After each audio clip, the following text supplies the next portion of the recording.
Hello and welcome. Today I'm going to be showing you this 2011 Jaguar XF. And not just any 2011 Jaguar XF, but the cheapest one in the country that runs and drives. It does run and it does drive, but you'll see why it was so cheap very, very soon. Got this car for $900 with a clean title too. This is a 5.0 Jaguar XF as well, so it's a good engine. I bought this one as well as this Beetle in the same day from the same owner, so I got a pretty good deal on them. But anyway, let's get into it. I have to put a battery. We'll plug up the battery in it real quick. And we'll get into it. And I'm gonna hook up this battery, kind of just vaguely put it on, just so it kind of gets a little bit of power. This car's cooked. There we go. I'll close the trunk real quick. So this car is powered by a 5-liter V8 Jaguar engine that was introduced in 2009 for the 2010 model year. It's a 2011, so it's the second year with this engine. And I actually did see this car when it was, well, a couple years ago I test drove it. And it was a lot nicer back then. The paint was already starting to fade, but it was, I think, $7,900 back then.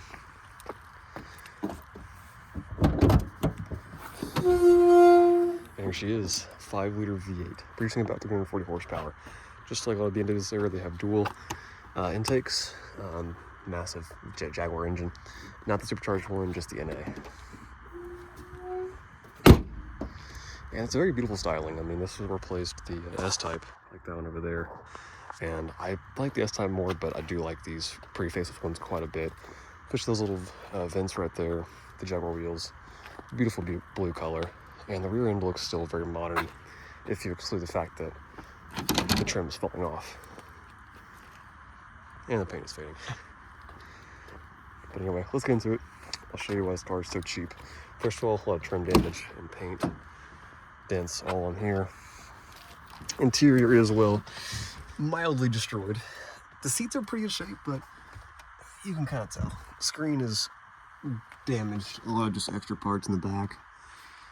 As you can see, the door panel is just destroyed. And the window's open for a while. And let's get into why this, well, the real reason why this car is cheap. Listen to this. Yeah. Doesn't sound healthy, does it? And below that, we have a bunch of warning lights. It actually has full coolant. That's just a error. Performance, washer fluid low. Check tire pressure on all 4 tires. Screen is bugging out. Radio doesn't work. AC does not work. This thing's just broken. What button does come on? But also these vents. Oh, ABS fall. These vents you have to open up manually. DSC not able. But anyway, let's get into this driving thing before it actually seizes up. And that beep is constant. We're just gonna take it to the end of the street and back.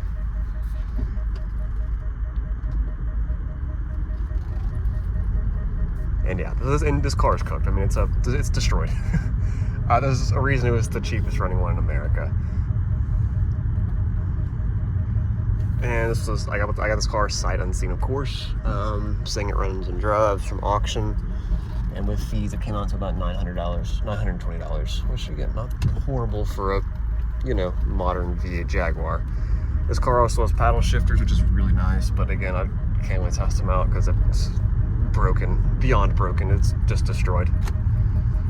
Let's pull in our driveway real quick. Actually, we can back in. Display this Jaguar's potential.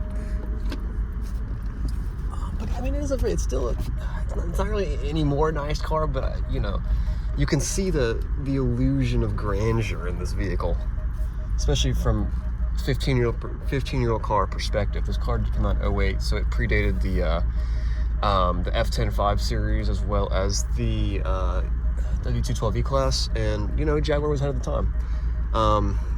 This one probably aged the worst of them all, but it aged. I mean, actually, I don't know. The only really good one of that collection was probably, well, if these are well maintained, they're pretty reliable, but this one was not well maintained. Let's not hit the trailer. I'm getting pretty close on that side. Yeah, the 211 or 212 was the best one. That was the triad. The Audis kind of sucked. The Jaguars, you can tell, were not the best. And the BMWs, a lot of issues with those. But, you know, is anything worse than this? And I do think if this car didn't sit outside for 5 years, it wouldn't be as bad. Unfortunately, or not 2 years with the window open, it wouldn't be as bad, but it is. So, it's just what happens. Plus, you know, probably 3 or 4 bad owners who just destroyed this car.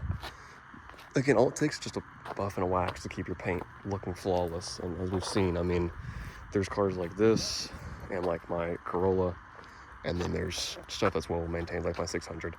And this one was not well maintained. I mean, you can see obvious flaws, but on every panel of this car.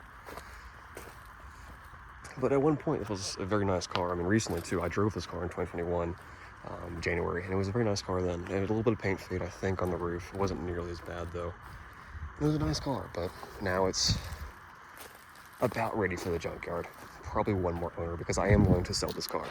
$1,500, I think it's a fair price for the car. It's got a lot of usable stuff still. Interiors, for the most part, is pretty good, other than this, you know, door panel and you know, anything that the water's touched. Probably just this stuff, but you know, back seats are still really nice. Full of shit, but they're still in pretty nice shape. And although, I mean, other than the radio, everything seems to work electronically. Also, wheels are still nice. Taillights are still usable. Headlights are still usable. It has these bi-xenon headlights, which I'll show you right now. Nice that they have a little warning triangle there. That's a sick looking car. And again, this is one of my newer cars. This is, car-wise, I think my 3rd newest, because I had it was the Corolla right there. That's my newest, 2019.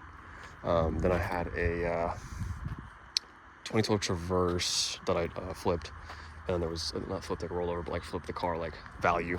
And there's this one right here. It's a 2011. So we're starting to get up into the Obama era of cars. Oh, and the 14 Chrysler, yeah. So 4th newest, but still, you know, it's a nice car.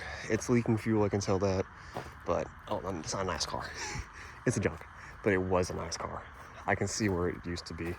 I can see what this car was, and it is no longer there. But anyway, I hope you'll enjoy this. The world's, not the world's, but at least the country's cheapest running and driving XF. So anyway, catch y'all later. I'm gonna be doing some more videos with the Corolla soon, because as you can see, it has a new bumper. So hope you enjoyed this, and I'll catch you guys later. Peace out.